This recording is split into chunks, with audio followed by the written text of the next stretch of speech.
Aloha and welcome to Thumbing Through Yesterday, the podcast where we take our favorite books from the shelf, dust them off, and remind ourselves why it is we love them so. My name's Tom Galley, and joining me today is Tony Pasculi. Thanks, Tom. And we're talking about today one of my favorites, CJ Cherryh's Heavy Time. So, first obvious question, same question as always, why is this a favorite? You know, this marginally qualifies. I think this is probably the third time I've read this book. Maybe the fourth, but probably the third. But I still enjoyed it quite a bit. What I love about it was there's a confluence of things going here. It's got some really respectable hard sci-fi in it. Mm-hmm. It's got some sort of political drama to it, and it's told almost completely, well, not almost completely, but it's told very heavily first person. You move from head to head. You call it head hopping, right? Yeah. Through the characters in a way that I really enjoy. And it's part of a compelling universe. Ah, okay.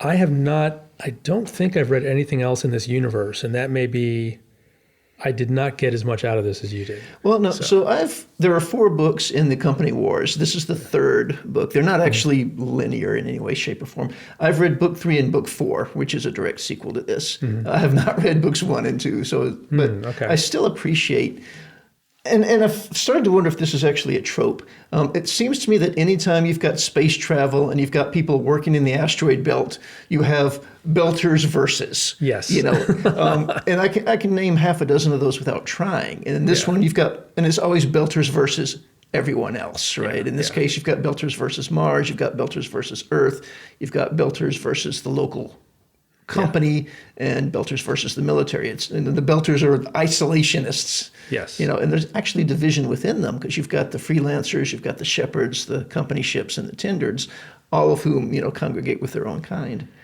So yeah, it's kind of a dysfunctional, competitive world that always seems to pop up in sci-fi about actually earning a living in space travel. Yeah. So that to me, I think is a disadvantage because I'm encountering it for the first time. This book is from 1991. It actually feels a little older than that to me. It feels like it's from like the 80s of science fiction, maybe, or earlier than that. Well, 91 is almost the 80s. But so that's, yeah, like you, that's a trope I've encountered a million times from authors that I enjoy better. However, I will say this. For world building, I think this knocks it out of the park.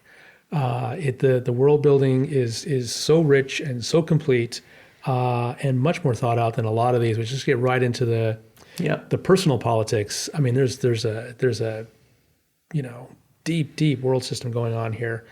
However, what's happening is like it's almost like.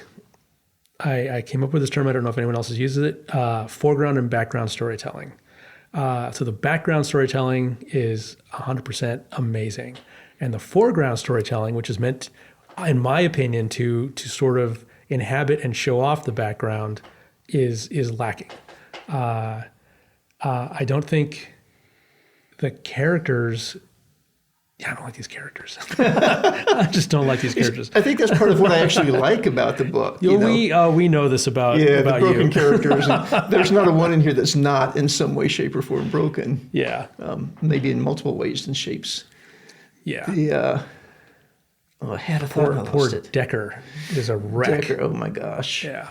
Yeah. So the first chunk of the book, right? You've got 2 guys alone in a spaceship doing a very lonely job, and they stumble across a distress signal and they go to rescue this guy. Yeah. And he's been in a ship without power that's tumbling. He's literally been tossed around for months. I think they ultimately decided 71 days. Mm-hmm. He was alone in that ship. At some point, the lights went out. And he's just getting beaten and battered, and all he knows is that his partner's out there somewhere. It's the one cogent thought he's been able to hang on to. Yeah. So their trip back home is not pleasant. Oh my God, it's the opposite of pleasant. Now Decker, he should be a sympathetic character because he suffered incredible distress, and at the same time, he's completely dedicated to somehow doing anything he can to rescue his partner. Mm-hmm. Except that he's out of his mind, and that's just a real turnoff for me as a character. If you are not in command of your faculties, Ugh. Yeah. It's why King Lear is one of my least favorite Shakespeare plays. Okay. So, but beyond Decker, there's Ben, who is a sociopath. It's just You've got to have a sociopath in your sci-fi crew somewhere. I mean, it's required.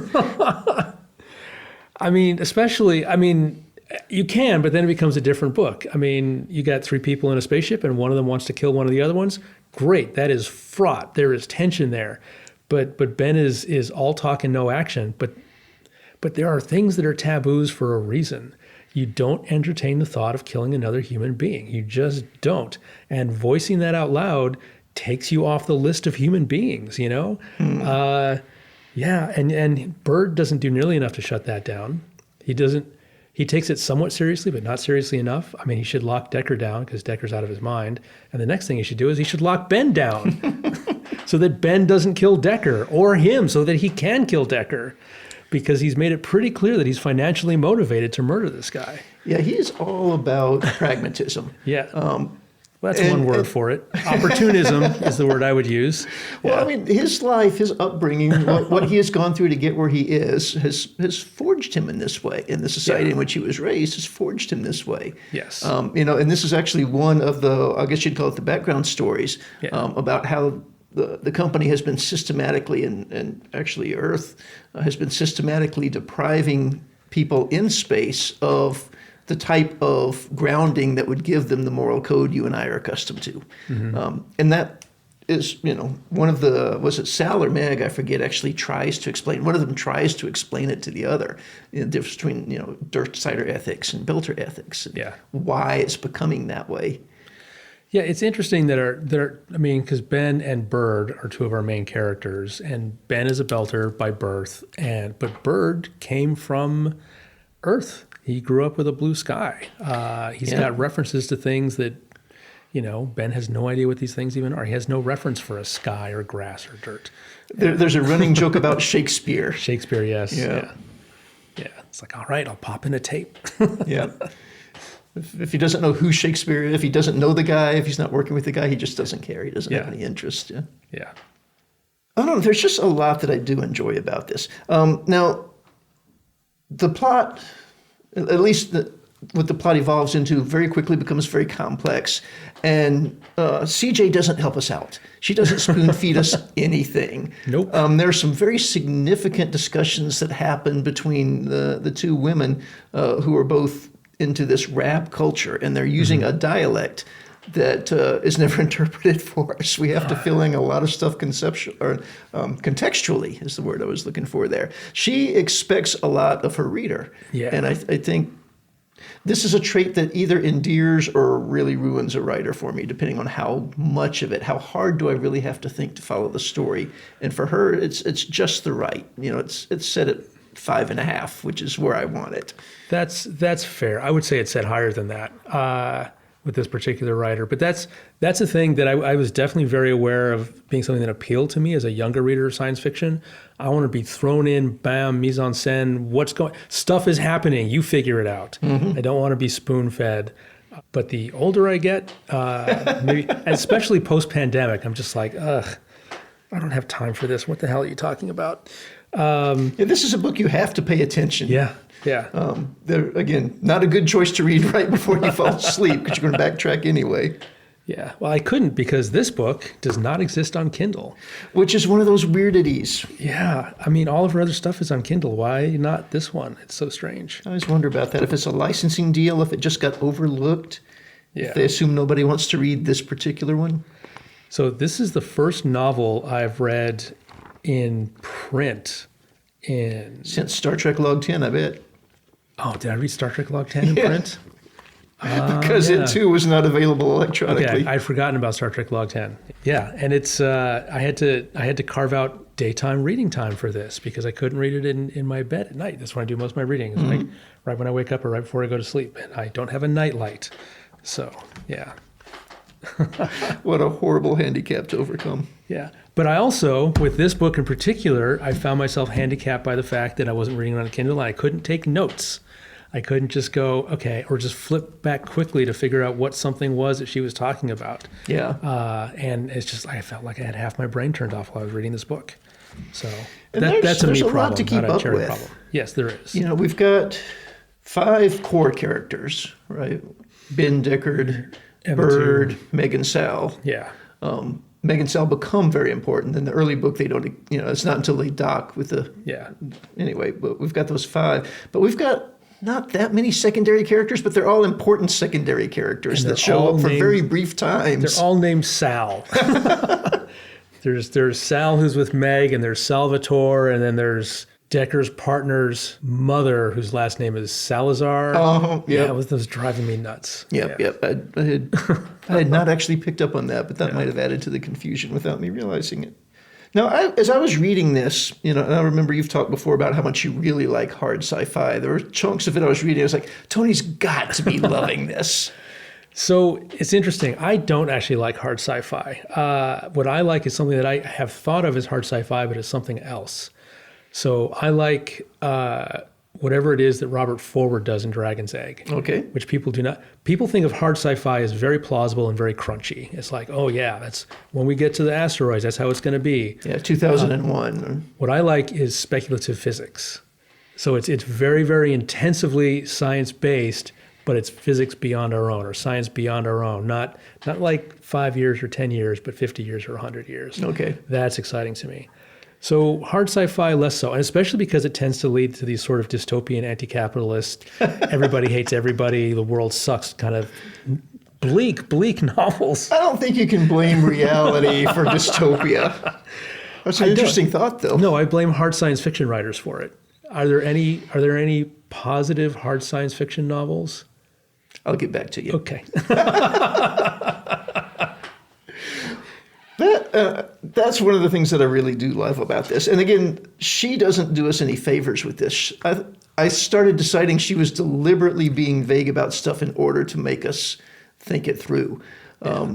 So when they first come back from a time in space, spacers have to do the heavy time. They have to work their way into a high gravity environment, which culminates at 0.9 G on hell deck. Yeah. Right. And they refer to going up and going down. Level 1 is up, level 9 is down.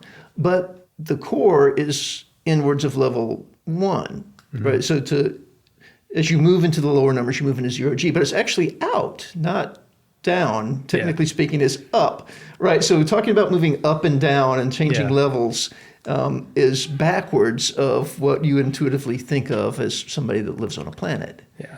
So now I do love the title because it's something very specific from the book. Heavy time is something they all have to do, but it's also very evocative. It's like just like time weighing heavy on you.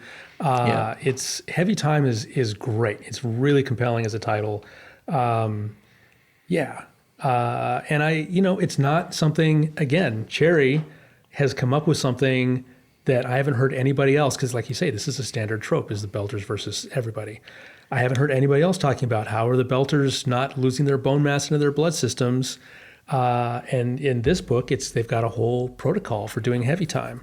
Yep. And everyone else at best is some sort of like, oh, we adapted, or we take drugs, or it's just tossed off in a sentence. Do time in the gym or whatever. Yeah, time in the gym is not going to cut it. They've got, what do they call them? Not spin suits, spinners. Well, they've got 2 things. The stem suits are some sort of elastic thing that resists movement, that forces you to exercise simply by existing. Yeah. But they sleep in spin chambers. Yes. I think they refer to them as spinners. Yeah. Maybe. Yeah. And this is part of the conflict in the early book, because when they rescue Decker, they have to, like you said, they've got to restrain him. They've got him tied down in one of the few empty spaces in their ship, and it's too close to the spinners to safely operate them while he's there. So they're sleeping in hammocks strung up between workstations.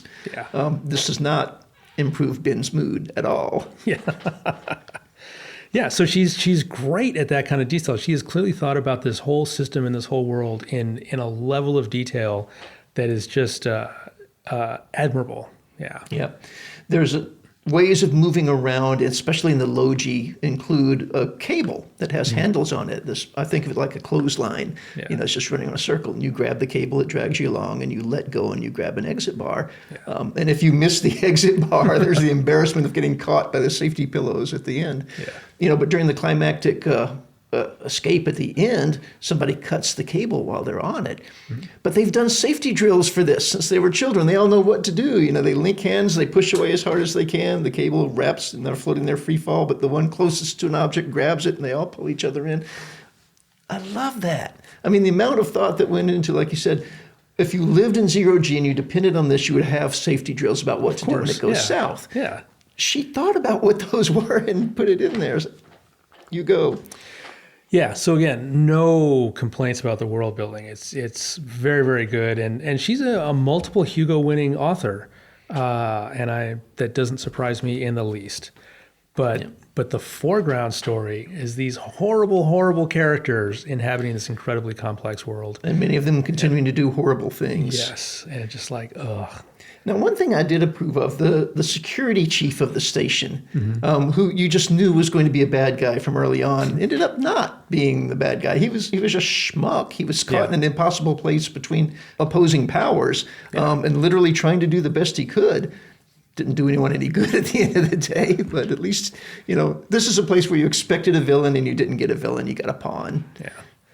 So here's the thing. So you've read the second book, and I think this clearly sets up a second book in that, well, the arc of the classic dramatic action diagram, which is like you've got the rising action and the climax and the denouement. Yep.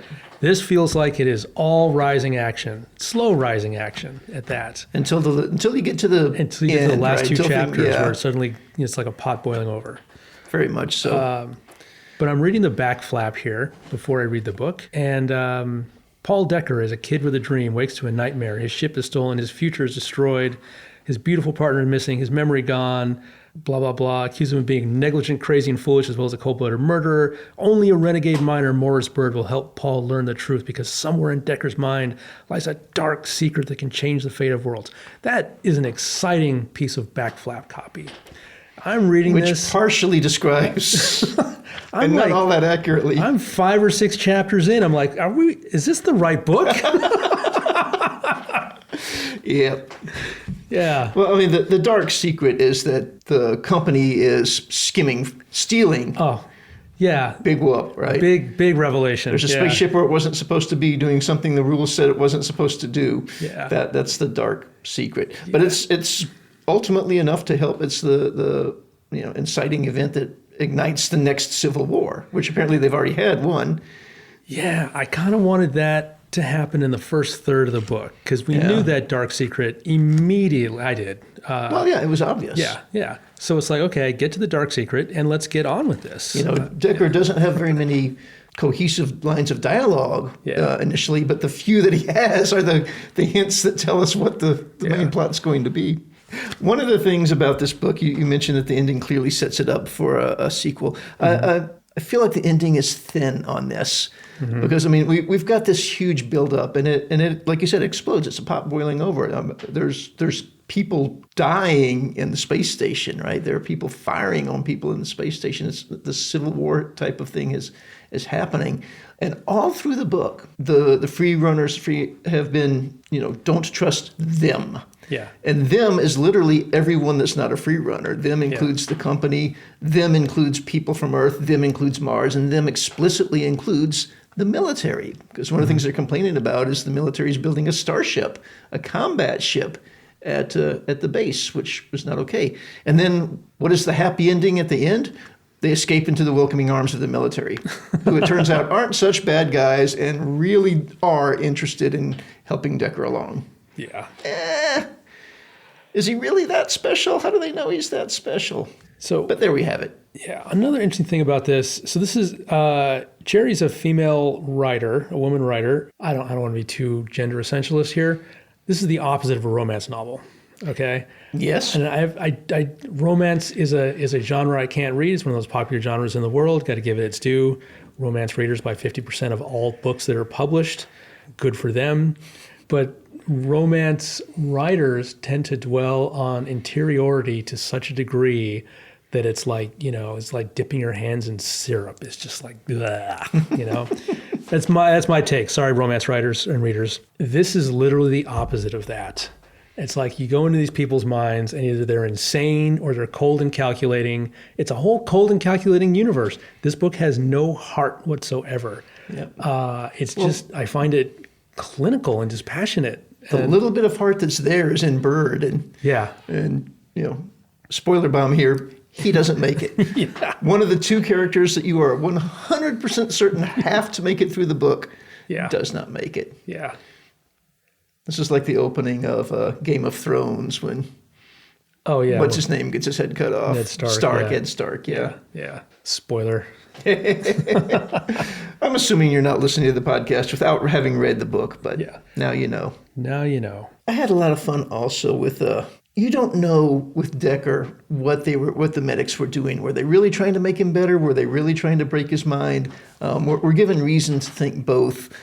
But something that I thought was just a charming detail was when he's discharged, they give him these prescriptions, which he gets I did filled. like that. And he has a month's worth of antibiotics. He has 2 months worth of anxiety pills, and he has 212 sleeping pills. Yeah. He pours them on the desk. He's got this mountain of sleeping pills next to all these little piles. Yeah. I wonder what their intentions are. Yeah. It's like, here you go. Here's your antibiotics and a revolver. Yeah. In case the pain is too much, Yeah. Yeah, that was a fun little deet.